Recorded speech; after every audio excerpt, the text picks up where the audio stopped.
13장입니다. 페이지 15페이지인데요. 창세기 13장 1절로 13절의 말씀까지입니다.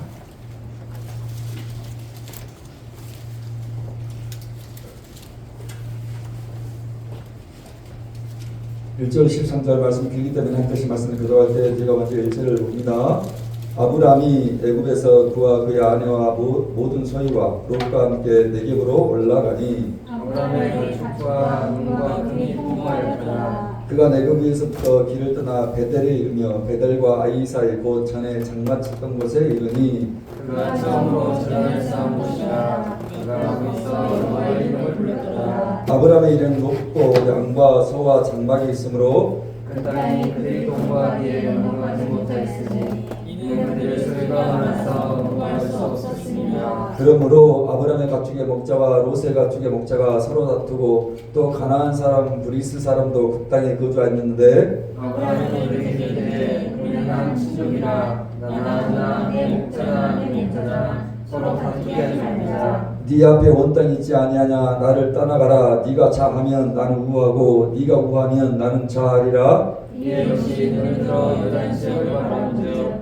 소알까지 온바에 이르는 것까지 여호와께서 소돔과 고모라를 멸시하시지 않으므로 여호와의 공상을 받고 일곱 땅과 같더라. 그러므로 롯이 요단 온 지역을 택하고 동으로 옮기니 그들이 서로 떠난지라. 아브람은 가나안 땅에 거주하였고 롯은 그 지역에 수지를 머무르며 그 장막을 옮겨 함께 소돔 사람은 여호와 앞에 악하며 큰 죄인이었더라. 아멘. 내일부터 3일 특별 새벽 시간에 여러분 함께 자리를 해주시고 자녀들 위해서 특별히 3일 동안 여러분들 많이 기도하는 시간 됐으면 좋겠습니다. 오늘 여러분 말씀을 증거하신 목사님은 이포에 가다 보면 이포 고등학교 있잖아요. 이포 고등학교에서 한 300m 정도 가시되면 바로 그 좌측에 높이 솟은 교회가 있습니다. 이포 중학교인데요. 그곳에 저와 거의 같은 시기에 목사님이 아마 2000에 오셨던 것 같아요. 저도 그때 당시에 교회를 개척하고 목사님 그곳에 청빙 오신 그 시간이 저와 같이 한 2000에서 14년 시간들을 같이 나누고 또 이렇게 작은 모임들을 계속 갖고 있는 목사님이십니다. 아마 저희 교회에서는 여러분들이 좀 처음 아마 얼굴을 풍산 목사님 워낙 자주 뵀던 분이고 아마 우리 목사님은 얼굴을 처음 뵀을 텐데요. 아마 혹시 지나가시다가 그때 목사님께서 우리 교회 오셔가지고 설교를 하실지 아마 그렇게 한번 기억해 주시면 좋겠습니다. 우리 목사님 나오실 때 우리 큰 박수로 환영했으면 좋겠습니다. 목사님 나오시겠습니다.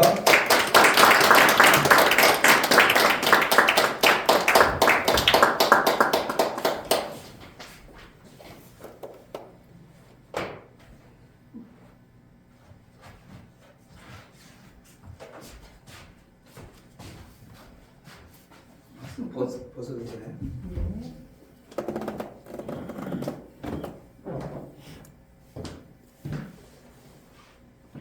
할렐루야. 네. 처음 보니까 굉장히 젊으신 것 같아요. 모여있던 분들이. 우리 교회에 비하니까 엄청 젊네요. 우리 교인들은 80대, 70대 이런 분들만 계신데 이렇게 여러분들 보니까 더 젊어지는 것 같은 느낌이 있습니다. 저도 젊지만. 할렐루야. 찬송 한 장 불렀으면 좋겠다. 찬송가 280.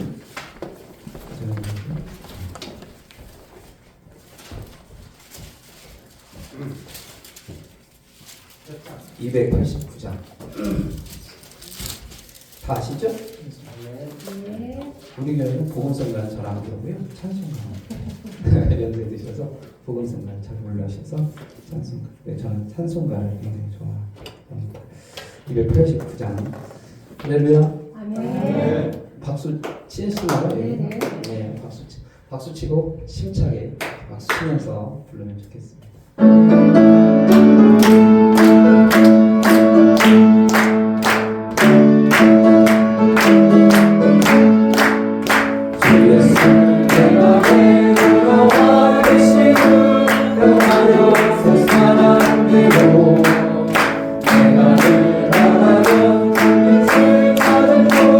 주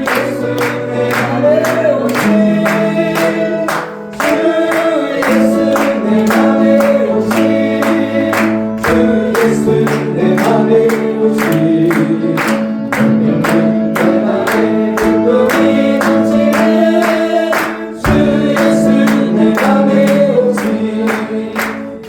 내 안에 들어와 계시는 영원된 행실을 끊고 너를 걸고하고 떠났던 이제가 눈보다 더 이어졌네. 주 예수 내 안에 오시 주 예수 내 안에 오시 내 맘에 기쁨이 넘치네.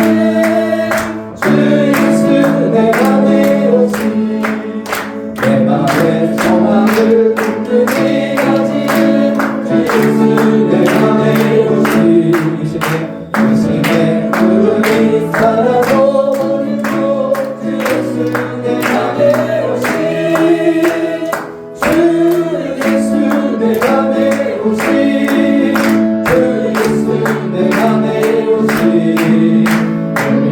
내 맘에 기쁨이 넘치는 주 예수 내 안에 오시 사랑의 은실한 불장이 하다가 맑은 빛 고연히 비춰 저 멀리 하늘은 환하게 보이고 주 예수 내 안에 오시 주 예수 내 안에 오시 주 예수 내 안에 오시 열매든 내 맘에 기쁨이 넘치네.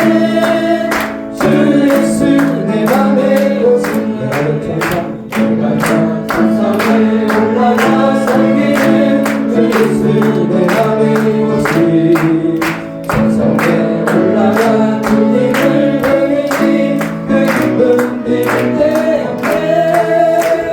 주 예수 내 안에 오시 주 예수 내 안에 오시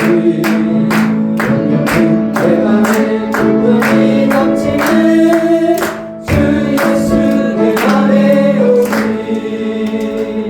할렐루야. 주 예수의 마음이 우리 안에 들여서서 우리 삶의 변화가 있기를 주님의 이름으로 축원드리겠습니다. 할렐루야.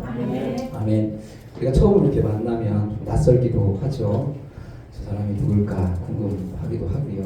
좀 친하면 그냥 아무 말이나 던져도 별 부담이 없는데 처음 보면 참 아무 말도 던질 수도 없고 무슨 말 하면 또 욕먹을 것 같기도 하고 괜히 또 껄끄럽기도 하고 막 이렇습니다. 특별히 우리 한국 사람들은 처음 만나면 잘 인사를 잘 안 하죠. 낯선 사람 인사 괜히 인사했다가 저 사람 이상한 사람 아니요? 라고 하는 소리 들릴 것 같은 그런 느낌이 있어서 처음 보면 인사를 잘 안 합니다. 좀 익으면 인사를 하잖아요. 우리가 이제 인사하면 뭐라고 인사하십니까? 안녕하세요 이렇게 인사하시죠. 이렇게 처음 봤을 때 안녕하세요 이렇게 인사하고 또 새해가 되면 또 새로운 인사를 또 하셔요. 그죠? 새로운 인사 어떤 인사를 새해가 되면 가장 많이 하는 인사가 어떤 인사를 많이 하죠? 새해 복 많이 받으세요. 새해 이제 시작된 지 벌써 2개월이 지나갔습니다. 그리고 이제 우리가 새해 그러면 우리가 또 두 번을 맞이하잖아요. 우리가 신년이 있고 또 구정, 우리 설날이라고 하는 설날이 있습니다. 그래서 설날을 맞이하면 특별히 더 인사를 해야 돼요. 안 하면 좀 이상하죠? 새해 복 많이 받으세요. 지금 새해 이제 많이 지나갔는데 여러분 새해 복 한 2개월밖에 안 지났는데 복 많이 받으셨습니까? 할렐루야. 네, 복 받기를 원하잖아요. 복을 싫어하는 사람은 아마 없을 것입니다.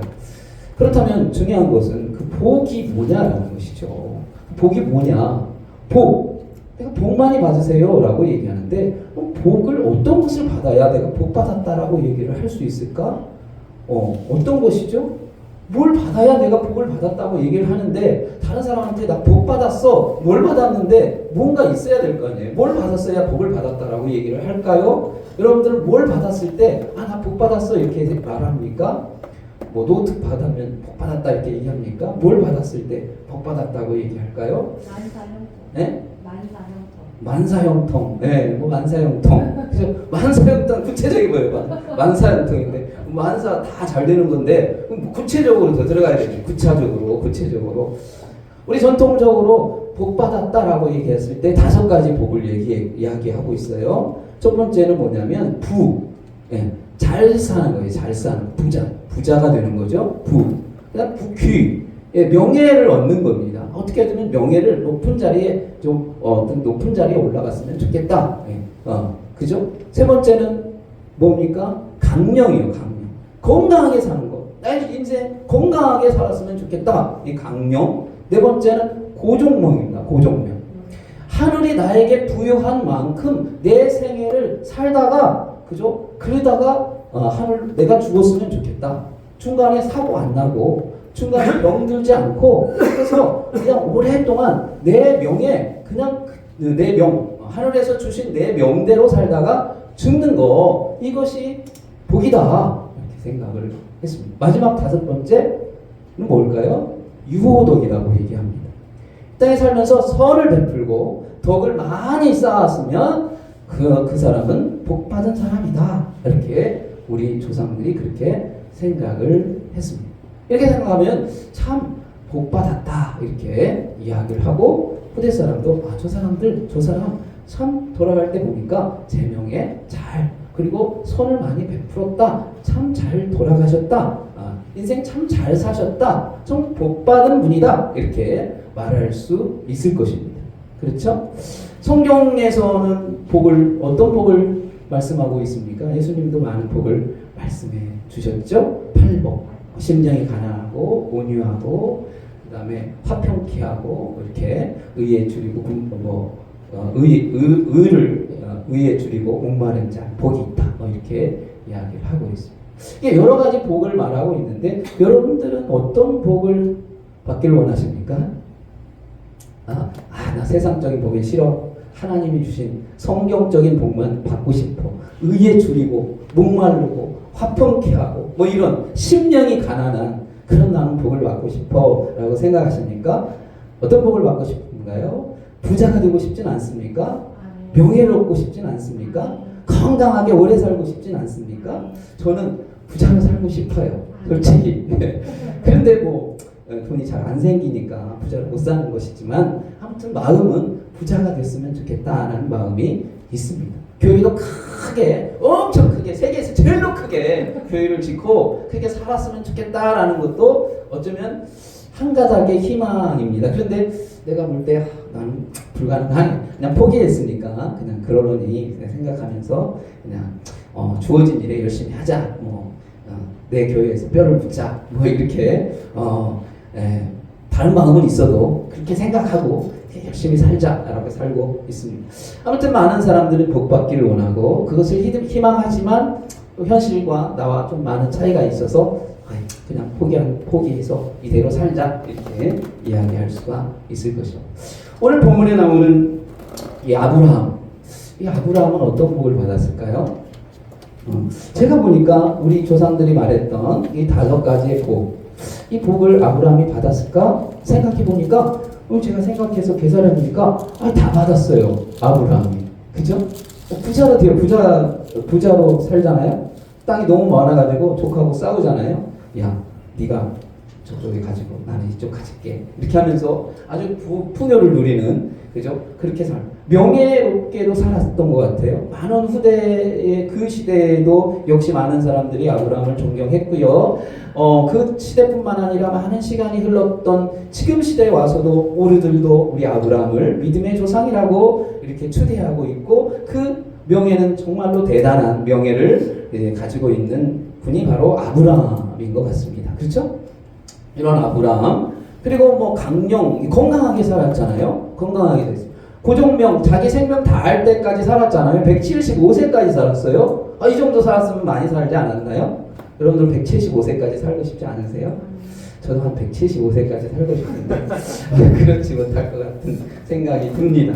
많이 살아야 한 100년 사는 것 같은데 175세까지 살았습니다. 오래 살았어요. 뿐만 아니라 덕을 베풀고 선을 많이 베풀었던 사람이 바로 아브라함입니다. 그래서 우리 조상이 말했던 그 복을 이 아브라함이 다 받았던 것을 보게 돼요. 성경을 보면 아브라함 참 대단하다. 세상적 복도 다 받고, 그죠? 성경적 복도 다 받고, 여러분들 다 받고 싶지 않습니까? 너무 욕심인 거 아닌가요? 아무튼 욕심인 것 같지만 이게 다 받았어요. 할렐루야. 나도 아브라함처럼 살았으면 좋겠다 꿈을 꾸지만 그럴지 잘 모르겠습니다. 아직 생애가 많이 남았으니까. 저도 한 100년 남은 것 같아요, 생이. 아무튼, 그렇지만, 이렇게 살았던 이 아브라함. 이렇게 아브라함이 복을 받았는데, 그 아브라함이 복을 받았는데, 그 복 받는 과정 속에서 그냥 복을 받았을까요? 그 과정에 여러 가지 난관은 있지 않았을까요? 제가 오늘 성경 제목을 아브라함의 난관이라고 얘기를 했는데, 아브라함도 난관에 봉착하게 됩니다. 어려움에 딱 직면하게 되죠. 그 어려움에 딱 직면했을 때 그 어려움을 어떻게 헤쳐나가느냐, 이게 굉장히 중요한 거 아니겠습니까? 우리들도 뭐 나름대로 살고 있지만 여러 가지 난관에 부딪히잖아요. 뭐 학교 다니면서도 난관에 부딪히고요. 목회하면서도 난관에 부딪히더라고요. 뭐 이게 여러 일들이 일어납니다. 그거 작은 일들이 우리에게 엄청나게 많이 일어납니다. 이런 난관을 어떻게 극복해 나갈 것이냐라는 것이 아주 큰 숙제이기도 하죠. 이것을 잘 극복해 나가면 정말로 성공한 사람이 되겠지만, 이 난관을 잘 극복하지 못하면 인생이 어떤 실패한 인생으로 어쩌면 후대의 기록이 되겠죠. 자, 아브라함에게 어떤 난관이 찾아옵니까? 가장 첫 번째 난관은 경제적 난관이었습니다. 우리에게 가장 힘든 그런 취약점 중에 하나가 경제적인 문제 아니겠습니까? 모든 사람이 참 내가 명예롭게 살고는 싶지만 그것도 잘 안 되고 어떻게든지 좀 잘 먹고 잘 살아야 되겠다. 뭐 그렇지 않더라도 그냥 먹고 살기만 했으면 좋겠다라는 것이 뭐 우리 뭐 평범한 우리들의 생각일 것 같습니다. 자, 아브라함이 오늘 보니까 아브라함이 하나님의 부름을 받았어요. 갈대아 우르에 있었어요. 갈대아 우르에 멀쩡하게 잘했는데 하나님이 갑자기 아브라함을 불러요. 야, 아브라함아, 너는 네 친척 본토를 떠나서 네 아비 집을 떠나서 내가 지시한 땅으로 가라, 이렇게 얘기합니다. 하나님의 말씀에 순종했어요. 아멘, 내가 가겠습니다. 그리고 딱 갔습니다. 가나안 땅에 딱 도착했는데 거기서 좋은 일이 일어나야 되잖아요. 우리가 하나님을 믿으면 좋은 일이 일어나야 될 줄 믿습니다. 근데 현실은 그렇지 않다라는 거예요. 나는 예수 믿어서 난 좋은 일만 있을 거야. 많은 사람들이 저 힘들고 어려울 때 그렇게 얘기합니다.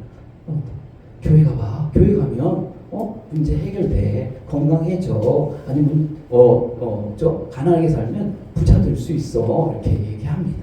그죠?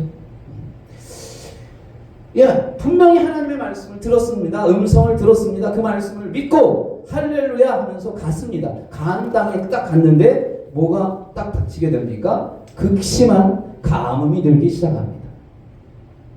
야, 왜 내가 하나님의 말씀에 순종했는데 왜 가뭄이 들어? 가뭄이 들어. 경제적 어려움이 딱 생깁니다. 여러분, 경제적 어려움이 생기면 그 어려움이 딱 부딪히면 또 어떤 결정을 하십니까? 네. 많은 사람들이 경제적 어려움이 있었을 때 내가 신앙생활 열심히 하는데 부도가 난다든가 뭐 갑작스럽게 무슨 일들이 일어나가지고 있는 재산들이 다 이렇게 사라지게 되면 마음이 불안하지 않습니까? 이 돈의 문제로 교회를 떠나는 사람들이 얼마나 많습니까? 가끔 전도하다 보면 그런 사람들을 만나요. 당신 교회 갑시다. 우리 예수 믿읍시다. 이렇게 얘기하면 돈 때문에 상처받는 사람들이 많아요. 내가 어느 교회 갔는데 어느 교회에서 뭘 많이 요구를 해가지고 그 요구 때문에 내가 시험이 들어서 내가 그다음부터는 교회 안 나가기로 결정을 했다. 이런 이야기들을 심심치 않게 듣습니다. 많은 분들이 교회를 건축하면서 많은 돈이 들어가게 되고 거기에서 시험이 들어가지고 교회에 나가지 않는 분들이 상당히 많이 있는 것을 보게 되죠. 많이 이렇게 많은 사람들이 그런 경우를 많이 합니다. 되게 이 경제적 어려움 보면 굉장히 많이 부딪혀요. 그죠? 굉장히 사람이 저 사람 참 좋은 분이야. 마음도 참 착하시고 굉장히 좀 여유도 있으시고 이런 분이야. 이렇게 소문이 자자한 분도 일단 돈의 문제에 걸리면 이게 저 사람이 싹 바뀝니다. 180도 바뀌어요. 엄청나게 바뀌어요. 평상시에는 참 좋았던 사람인데 이 돈의 문제가 딱 얽혀지니까 굉장히 자기 중심으로 막 얘기하고 한치의 양보도 없고 이렇게 하는 분들이 상당히 많습니다. 경제적 문제가 딱 부딪힙니다. 경제적 문제가 딱 부딪혔을 때 아브라함이 어떤 결정을 합니까? 야 알아봐. 좋은데 알아봐. 여기는 이게 안 될 것 같아. 이게 터가 안 좋은 것 같아. 하나님께서 분명히 말씀했는데도 불구하고 이게 터가 안 좋은 것 같아. 뭐가 안 좋아. 가뭄이 드는 이유가 분명히 있는데 이 가뭄이 드는 이유가 아마 땅이 안 좋은 것 같아. 뭐 이런 좀 더 좋은 곳을 한번 찾아봐. 아마 롯이 이 아브라함이 같이 온 식솔들이 있었잖아요. 아내도 있고 조카도 있고 그러고 있고 롯을 시켰을 수도 있어요. 야, 롯 좀 좋은데 좋은 땅 좀 알아봐. 좀 저기저기 알아보고 여기저기 알아보고 좀 농사 지을 수 있는데 좀 적당한 데 있는지 찾아봐. 이게 막 알아봤단 말이에요. 물론 알아보는 거까지 좋은데 문제는 이제 애굽으로 내려가는 거죠. 가장 큰 문제의 첫 번째 당면한 난관은 뭐냐면 경제적 난관이었다라는 거예요. 이 경제적 난관에서 이 아브라함은 어떻게 무슨 결정을 할까? 뭐 신앙이 좋으면 뭐 경제적 어려움이 있을 때 하나님 앞에 막 기도하면서 내가 하나님 내가 하나님 믿고 내가 기도만 하겠습니다. 하나님께서 해결해 주십시오. 그렇죠? 그런 분들 있잖아요. 신앙이 너무 좋으니까 기도원에 가가지고 계속 기도하면 까마귀가 이렇게 음식 날라주고 그렇게 해서 뭐 평생 먹을 수 있으니까 하나님만 붙들고 믿음으로 이렇게 사시는 분들이 있잖아요. 근데 아브라함은 어떤 결정합니까? 알아보자. 여기가 좋은지 저기가 보인지 좀 알아보자 하면서 이제 알아봅니다. 그래서 내려갑니다. 어디로 내갔어요? 저기 애굽이 보니까 너무 좋아. 그러면서 애굽 땅으로 탁 내려가서 거기에서 삶을 이제 살아갑니다. 근데 여기서 이제 굉장히 부를 얻을 수 있는 기회를 다 얻게 되었죠. 나름대로 여기서 이제 해결할 것이다라고 생각을 했습니다. 그런데 여기서 두 번째 난관이 딱 또 부딪히게 됩니다. 거기 보니까 권력자들이 있어요. 이 권력자들 앞에서 우리가 어떤 결정을 해야 될까? 권력 앞에 섰을 때 내가 어떻게 해야 되는가? 특별히 이제 명예에 대한 것이 자존심에 대한 이런 것들이 우리에게 딱 걸리게 되는 것이죠. 인생을 살면서 이 명예적인 것, 내 이름에 대해서 이런 것에 대해서 상당히 많은 그런 부딪힘이 분명히 있습니다. 살아가면서 그렇게 우리들에게도 그런 일들이 일어나겠죠. 그렇죠? 자, 그런데 이제 아브라함도 이 두 번째 난관은 뭐냐면 그 애굽에 있는 권세자 왕 앞에서 내가 어떤 처신을 해야 될 건가에 대한 고민이 들어가기 시작합니다.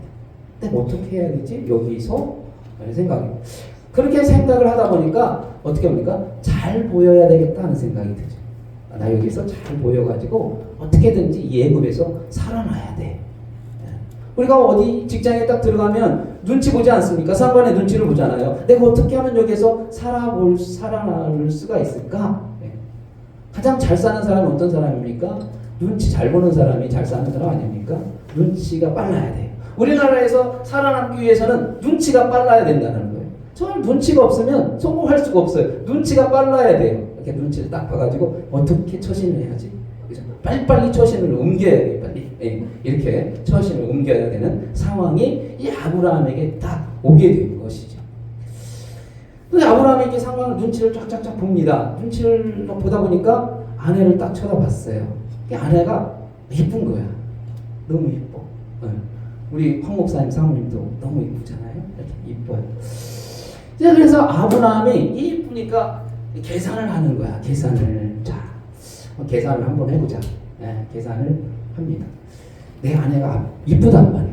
근데 요즘 시대에 그때 시대에 이쁜 것이 굉장한 어떤 재산일 수도 있었을 것 같습니다. 특별히 이제 많은 왕들이 이쁜 사람들을 많이 찾았던 그런 시대였기 때문에 이쁩니다. 이 아브라함이 생각을 해요. 이 여자가 이쁘단 말이야. 그리고 나보다 10살이나 아래야. 객관적으로 봤을 때는 뭐 그렇게 나이가 적은 나이는 아닙니다. 아브라함이 76세고 사레가 65세니까 먹을 만큼 먹은 나이인데 자기 보기에는 굉장히 애껴 보이고 어려 보이고 그러니까 왕이 내 아내를 탐낼 것이다 라고 하는 생각을 갖게 되는 거예요. 계산을 하는 거예요. 많은 사람들은 계산을 많이 합니다. 그죠? 여러분들은 계산 안 합니까? 나름대로 계산하잖아요. 눈치 보면서 계산하잖아요. 눈치, 이 눈치 저 눈치, 내가 살 궁리, 어떻게 하면 내가 살 수 있을까, 내가 여기서 살아날 수 있는 방법이 뭘까. 근데 여러분 이제 궁리를 하지 않습니까? 그래서 많은 궁리를 합니다. 눈치를 보면서 궁리를 해요. 사람들은 많이 계산하면서 삽니다. 근데 성경에서는 계산은 결과적으로는 나쁜 결과를 가져오더라고요. 아브라함이 여기서 계속 계산합니다. 이 내 아내를 여기에 내 아내가 이쁜데 내 아내를 저 왕이 뺏어가면서 이 아내만 죽이는 것이 아니라 나도 죽일 거야 라고 그렇게 생각을 하는 거예요. 자기 나름대로 계산을 해보니까 아내가 너무 예쁘니까 그럴 것이야 라고 추측을 하게 됩니다. 그러면서 그러면서 자기 딴에는 계산해서 이렇게 결정을 하죠. 그럼 아내한테 말해요. 여보, 자기 너무 예뻐. 예쁜 줄 아는데 저 왕이 자기를 노리고 나를 틀림없이 죽일 거야. 그러면 나도 죽고 당신도 어차피 거기 끌려갈 거야. 기정사실 아니겠어? 그렇다면 방법이 뭐냐면 당신 내 동생으로 해. 동생으로 하면 당신은 거기 가지만 나는 그래도 살아남을 수 있잖아. 이렇게 생각을 합니다. 이게 이제 아브라함의 계산법이었어요. 계산. 많은 사람들이 이렇게 계산을 합니다. 근데 계산의 결과는 좀 좋은 방법이 아니에요. 예수님께서 이제 많은 한 5천 명이 모였을 때 거기에서 이제 때가 다 되어 갑니다. 따뜻 되었을 때 계산을 하죠. 제자들이.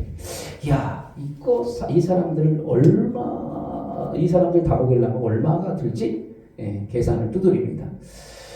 200데나리온이 필요한 것 같아요. 이야, 이거. 그래서 이제 예수님께서 밥 먹자 그러니까 예수님, 이 사람들 다 먹이려면 200데나리온이 필요합니다. 엄청난 돈이 들어가요. 이거 어떻게 이 사람들을 먹일 수 있습니까? 이렇게 얘기를 합니다. 근데 다른 제자가 보리떡 5개 물고기 딱 가져옵니다. 예수님, 여기 있습니다. 이게 말이 됩니까? 계산적으로 말이 안 되는 거예요. 그죠? 말이 안 되는 그것을 가지고 와서 예수님 여기 있습니다 라고 얘기를 합니다. 근데 예수님이 그걸 보고 그래 안수하고 그렇죠? 나눠주잖아요. 그래서 계산은 결과적으로는 뭘 가져오게 되냐면 자기가 똑똑하고 계산해서 잘 될 것 같은데 계산은 자꾸 자기 중심으로 갑니다. 내 중심으로 가요. 그래서 내 생각이 우선이고 내가 먼저고 그래서 다른 사람에 대해서 별로 이해할 수가 없어요. 즉 아내의 입장을 좀 생각해 봐야 되는데 아내의 입장을 별로 생각하지 않아요. 자기 입장만 생각해요. 나 죽으면 어떡해? 라고 하는 생각이 가득 찼습니다. 그런 생각으로 결정을 합니다.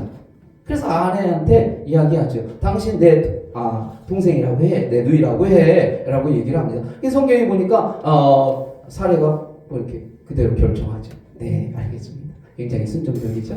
할렐루야. 순종적이죠. 네. 근데 저는 이 생각해봤어요. 아내가 그냥 순종했을까? 그 생각을 잠시 해봤어요. 물론 이제 순종할 수도 있겠죠. 저는 이제 언젠가 우리 그 황산벌이라고 하는 영화를 본 적이 있습니다. 영화 보셨나요? 네, 다 끄덕이시는데 너무 재밌죠? 재밌게 봤습니다. 그 황산벌에서 맨 마지막 장면인가요? 거기에서 어떤 장면이 나옵니까? 이제 개박 장군이 우리 잘 알잖아요. 신라와 이제 백제와 전쟁이 이제 있습니다. 그런데 이 신라가 당나라와 연합을 해가지고 지금 어디로 쳐들어갑니까? 백제로 쳐들어가잖아요. 백제로. 처음에는 이제 백제 사람들은 생각합니다. 쟤네들 중국 떼놈들하고 저기 신라 놈들과 합쳐가지고 아마 고구려를 칠 거야. 아마 한강 유역에 지금 오고 있는데 한강 유역에 와가지고 북쪽으로 올라갈 거야. 우리는 좀 안심하고 있자라고 생각했는데 갑자기 한강에 있던 놈들이 밑으로 남한 저기 어디죠? 그 금강 쪽인가? 그쪽으로 또 막 내려오는 거예요. 그러니까 깜짝 놀랐죠. 깜짝 놀래고 할 수 없이 이제 계백을 부르죠. 야 계백, 네가 가서 한번 처리를 해야 되겠다.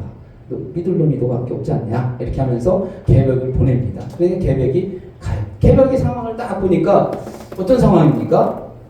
이게 보통 상황이 아닙니다.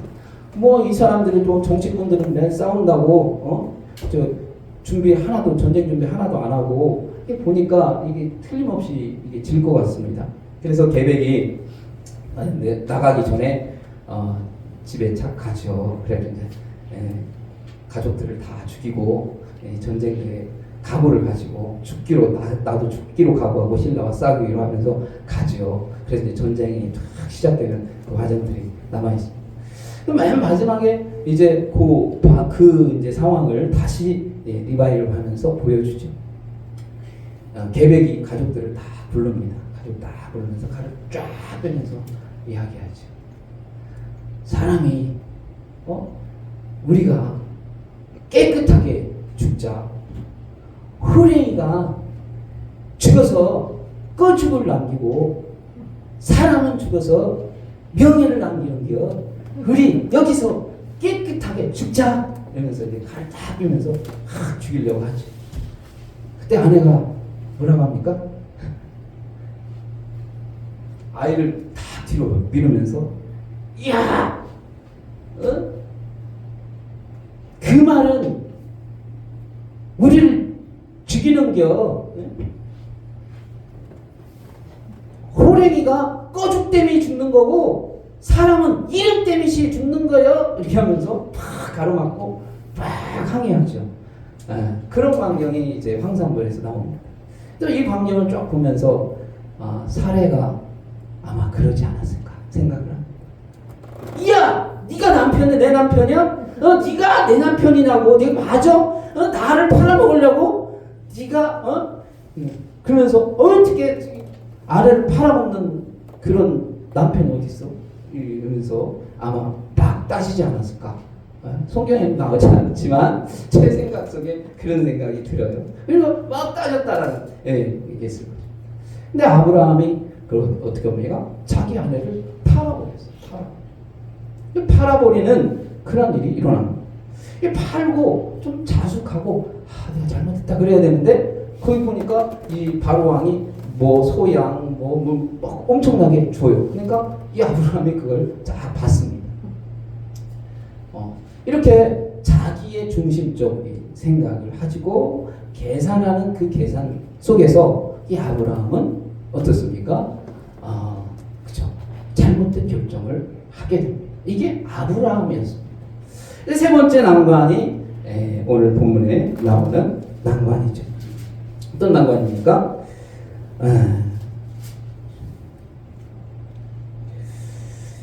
이제 아브라함이 애굽에서 그와 그 아내와 모든 서원과 롯과 함께 네겝으로 올라갔습니다. 근데 아브라함에게 가축과 은과 금이 풍부하였다. 풍부했습니다. 어떤 과정 속에서 이렇게 풍부해졌는지 정확하게 나오진 않습니다. 근데 앞에 보니까 아마 애굽에서 이렇게 아부하면서 눈치 보면서 이렇게 살았던 것 같습니다. 이렇게 살아가지고 아무튼 큰 소유를 얻었습니다. 가축과 은과 금이 풍부해졌습니다. 이렇게 풍부해지니 그가 거기에 올라가서 제단을 쌓습니다. 풍부해지니까 제단을 쌓다 이렇게 얘기합니다. 그리고 거기에서 여호와의 이름을 불렀다. 여기에는 많은 함축들이 들어가 있어요. 근데 이 함축 속에서 분명히 아브라함은 여러 생각을 했던 것이고 분명히 이 속에서 하나님이 개입하신 것을 느끼고 있었다라는 것입니다. 말은 하고 있진 않았지만 이 과정 속에서 자기가 실수한 것을 은근히 알고 있었지만 이 은근함 속에서도 그래도 하나님은 나와 함께 하신다라고 하는 그 은근함, 그런 믿음이 어느 속에 이 믿음 속에 이 아브라함은 그것을 가지고 있었던 것 같습니다. 그러니까 그가 제단에 올라가서 제단을 쌓고 거기에서 여호와의 이름을 불렀습니다. 이렇게 아브라함이 제산의 풍요를 누리게 되었죠. 그런데 문제는 여기서 또 한 가지 문제가 발생하지요. 그 발생이 뭐냐면 싸우는 것이죠. 다툼이 일어나요. 분쟁이 생기는 것입니다. 우리가 인생을 살면서 끊임없이 우리에게도 이런 분쟁들이 있습니다. 내적 그런 갈등도 있을 뿐만 아니라 끊임없는 분쟁도 있습니다. 여러분 신앙생활하면서 분쟁이 일어나지 않습니까? 분쟁이 일어나죠. 그죠? 황 목사님은 싸우지 않잖아요. 그죠? 싸우는 거 못 봤어요. 한 번도. 그죠? 같이 있지 않아서 그런가요? 싸우는 거 못 봤어요.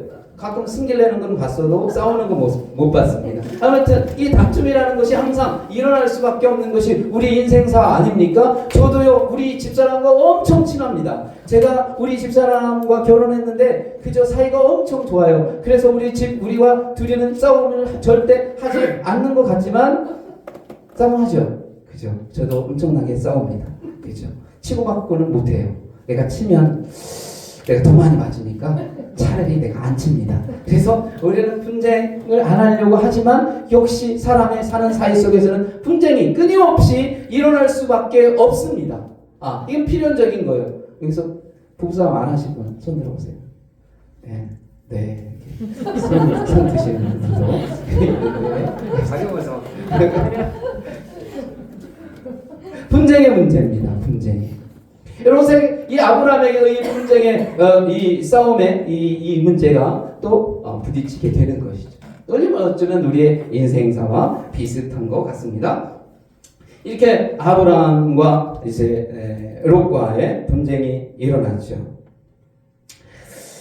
이렇게 되니까 아브라함이 롯을 부릅니다. 8절에 보니까 아브라함이 롯에게 말합니다. 우리는 한 가족이라 너나 나나 내 목자나 서로 다투게 하지 말자. 좀 굉장히 아브라함은 평화주의자 같습니다. 다투지 말자. 우리 싸우지 말자. 우리 친하게 지내자. 라고 그렇게 이야기를 합니다. 그쵸? 이 이야기를 보면서 저는 이런 노래가 생각이 났어요. 무슨 노래냐면 내가 적어왔는데 김호중이가 불렀던 노래가 있어요. 혹시 아나요? 너나 나나 그죠? 저도 잘 모르는데 김호중이가 그런 노래를 불렀습니다. 내 가사를 불러보면 이렇습니다. 너나 나나 똑같은 세상 지지고 볶고 살다 보아도 너나 나나 너나 거기서 거기 네 거냐 내 거냐 따져보아도 너나 나나 너나 거기서 거기 바람처럼 살다가 바람처럼 사라지리라 낮은 곳에 내려놓고 웃으며 살아보자. 이렇게 노래가 있어요. 너나 나나 너나 거기서 거기다. 뭐 그렇게 잘났다고 뽐내고 뭐 그렇게 잘났다고 유세 떨고 뭐 그렇게 잘났다고 자랑질하고 뭐 그렇게 살았냐. 너나 나나 거기서 거기다. 우리 인생 살다 보면 다 거기서 거기에요. 뭐 그렇게 잘났다고 자기 이름 낸다고 뭐 그렇게 떠들어대고 자랑질하고 뭐 그럴 필요가 뭐 있느냐. 그렇다고 내가 없다고 그렇게 주눅들 필요가 뭐 있느냐. 저 교회 크다고 교회 작다고 뭐 그것 때문에 뭐 유세 떨고 그럴 필요도 없지 않느냐. 그것 때문에 주눅들 필요도 없지 않느냐.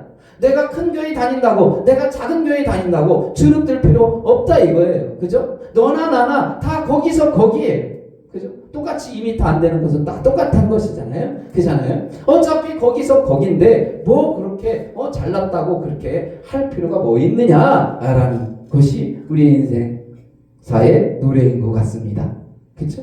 우리 인생도 좀 그렇게 살아갔으면 좀 평화롭게 그냥 우리가 평온을 찾고 그렇게 살면 좋지 않겠습니까? 뭐 그렇게 뭐 아둥바둥 살아갑니까? 뭐 그렇게 잘났다고 뭐 그렇게 잘 한 가지 더 뭐 얻으려고 그렇게 살아가느냐. 어쩌면 아브라함의 생애가 조금 전의 생애와 지금의 생애가 상당히 많이 달라졌던 것을 보게 되죠. 과거에 방금 전에 애굽으로 내려갔을 때 거기에 어려웠을 때 명예자 바로왕을 만났을 때 그는 어떤 중심이었습니까? 자기 중심이었습니다. 내 중심이었습니다. 어떻게 하면 내가 살았으면 좋겠는지 다른 사람의 형편은 바라보지 않습니다. 다른 사람의 입장에서 쳐다보지 않습니다. 오직 내 입장에서 내 관점에서 내 생각 속에서 그냥 내 입장에서 말하고 그 사람이 어떤 피해를 보든지 말든지 나만 살면 돼 라고 하는 것이 아브라함의 입장이었습니다. 그런데 조금 지나고 이제 하나님 앞에 제단을 쌓고 시간을 쌓으면서 아브라함은 변했습니다. 마음이 변했습니다. 생각이 변했습니다.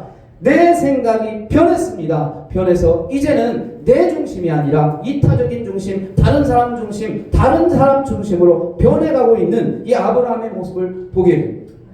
그전 같더라면 야 내가 이거 할 테니까 너는 저거 해 라고 말했을 텐데 이제는 말합니다. 네가 우하면 내가 자하고 네가 자면 내가 우하리라. 네가 원하는 것 네가 먼저 해라. 그 다음에 내가 나중에 선택하겠다 라고 아브라함이 그렇게 이야기합니다. 중심이 바뀌었습니다. 생각이 바뀌었습니다. 주 예수 내 마음에 들어와 계심에 내가 변하여 새 사람 되었습니다. 할렐루야. 우리는 새 사람으로 변화되어야 됩니다. 옛 생각 그대로 그 내게 중심적이고 나 중심적이고 자기 중심적이고 그 생각으로 살아가면 우리는 안 됩니다. 우리는 변화해야 됩니다. 이제는 이타적인 생각으로 다른 사람 중심에서 우리는 생각해야 됩니다. 그리고 그렇게 결정해야 됩니다. 이것이 아브라함의 모습이었습니다. 그래서 아브라함이 말합니다. 네가 자면 나는 우하고 네가 우하면 나는 자하리라 라고 그렇게 말해주고 있죠. 이것이 아브라함의 모습이었습니다. 그리고 아브라함은 이제 롯과 헤어지죠. 할렐루야. 그렇게 하면서 이 아브라함이 자기 인생을 이제 결정을 하게 되는 그 과정이 오늘 성경에 나와 있습니다. 물론 이제 쭉 과정 속에서 아브라함이 불어오는 많은 그런 난관들을 잘 이겨나고 극복하고 있는 모습들이 성경에 기록되어 있습니다.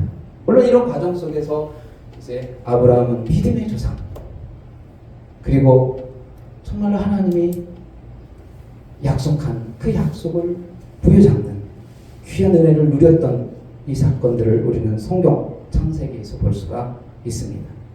여러 말을 할 수가 있겠지만 오늘 주시는 본문을 통해서 우리가 얻을 수 있는 것은 무엇입니까?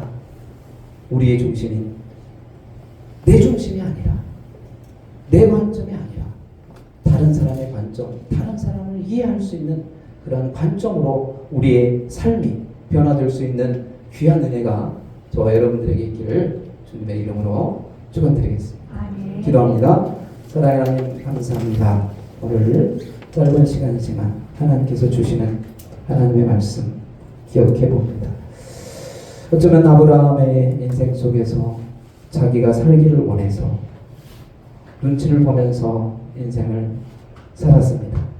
그러나 그 눈치가 결국은 하나님의 입장이 되지 못하면 하나님의 관점이 되지 못하면 실패할 수밖에 없다라고 하는 사실들을 아브라함은 조금씩 깨달아가고 있었습니다. 사랑의 하나님, 우리 인생 속에서도 여러 가지 경험을 통해서 여러 가지 사건을 통해서 우리는 조금씩 하나님의 말씀을 이해해 갑니다. 지금은 하나님의 말씀을 확실히 이해하지 못하지만 우리 인생 속에서 우리가 살면서 하나님께서 우리에게 불어다 주는 많은 역경과 고난이 또다시 하나님을 알 수 있는 모든 것이 하나님의 은혜임을 알 수 있는 그 순간들을 우리에게 말씀해 주고 계십니다. 아브라함이 모든 과정, 많은 난관들을 슬기롭게 이겨낸 것처럼 우리 인생 속에서도 우리 앞에 풀어올 수없이 많은 난관들이 있습니다. 이 난관들을 잘 극복해 나갈 수 있도록 도와주시고 우리들에게도 귀한 믿음의 귀한 삶을 살아갈 수 있도록 하나님 도와주시옵소서. 하나님께서 함께하여 주실 줄 믿습니다. 예수님의 이름으로 기도드리옵나이다. 아멘.